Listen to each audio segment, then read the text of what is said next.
தூத்துக்குடி மாவட்டம் ஆறுமுகமங்கலம் கிராமத்தை சேர்ந்த கவின் என்ற மென்பொறியாளர் காதல் விவகாரம் தொடர்பாக நெல்லை கேடிசி நகரில் வைத்து படுகொலை செய்யப்பட்டார். இந்த சம்பவம் பெரும் பரபரப்பை ஏற்படுத்தியது.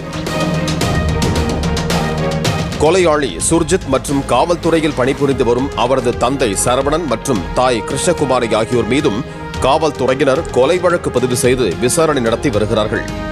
இதில் கொலையாளி சுர்ஜித் காவல் நிலையத்தில் தனது பெற்றோர்கள் துணையுடன் சரணடைந்த நிலையில் கவின் கொலைக்கு உடந்தையாக இருந்ததாக காவல்துறையில் உதவி ஆய்வாளர்களாக பணிபுரிந்து வரும் அவரது தந்தை சரவணன் மற்றும் தாய் ஆகியோரை உடனடியாக பணிநீக்கம் செய்து கைது செய்ய வேண்டும் என வலியுறுத்தி உறவினர்கள் தூத்துக்குடி மாவட்டம் முக்காணி ரவுண்டானாவில் சாலை மறியல் போராட்டத்தில் ஈடுபட்டனர்.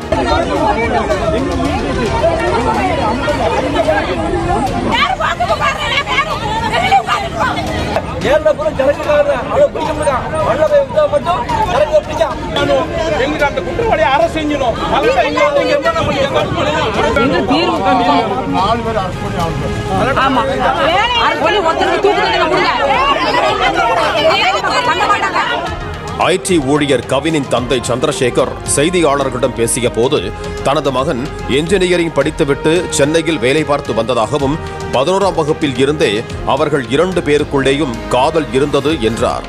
அந்த பெண் மூலமாக தனது மகனை அழைத்துச் சென்று அவர்கள் மகன் மூலம் தனது மகனின் முகத்தில் மிளகாய் பொடியை வீசி வெட்டி கொன்று விட்டதாகவும் சந்திரசேகர் குற்றம் சாட்டினார். அந்த பொண்ணு தான் கூப்பிட்டு பொண்ணு காட்டி கொடுத்துட்டு ஆமா ஒரு 7 வருஷம் ஆணவ கொலை பண்ணிட்டாங்க.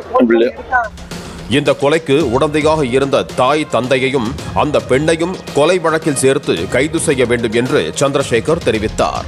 கொல்லப்பட்ட ஐடி ஊழியர் கவினின் உறவினர்கள் மற்றும் தீண்டாமை ஒழிப்பு முன்னணி, தமிழக மக்கள் முன்னேற்றக் கழகம், மார்க்சிஸ்ட் கம்யூனிஸ்ட் கட்சி உள்ளிட்ட பல்வேறு அமைப்புகளைச் சேர்ந்தவர்கள் சுமார் 3 மணி நேரத்திற்கு மேலாக அந்த பகுதியில் சாலை மறியல் போராட்டத்தில் ஈடுபட்டதால் அந்த பகுதியில் போக்குவரத்து முடங்கியது.